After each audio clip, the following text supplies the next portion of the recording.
কলিয়াপুৰ আমবাগানত মাৰাদস্ত সহ ধৃত ডকাইতৰ দল। আমবাগান থানাৰ অন্তৰ্গত পূব লাইলুইত আটক ৫টা ডকাইতক। ধৃত ডকাইতকেইটা হৈছে জহিৰুল ইছলাম, ছামিম আলী, উমৰ ফাৰুক, ছাদিক আলী আৰু আমিৰ হক।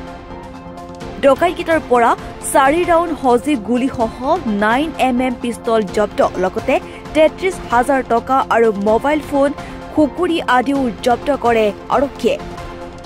লগতে এখন বাহন জব্দ কৰে আৰক্ষীয়ে।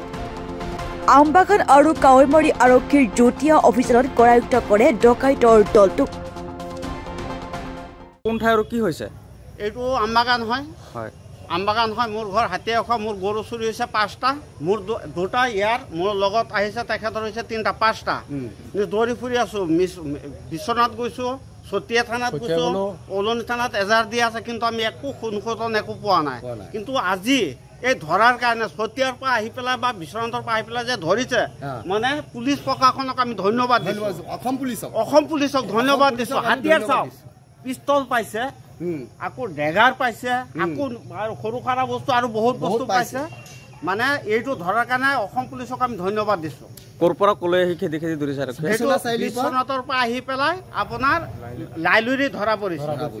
লাইলুৰি চেণ্টাৰটো নহয়, শনি মন্দিৰৰ লগত। এতিয়া ক'ত আছে গাড়ীখিনি? এতিয়া গাড়ী বৰ্তমান আমবাগান থানাত আছে। আৰক্ষীৰ জালত কি কি উদ্ধাৰ হৈছে?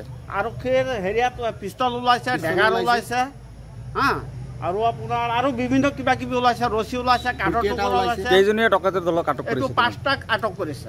5টাক হয়। আজি নিশা অভিযান চলিছিলে? হয়। ঠিক আছে।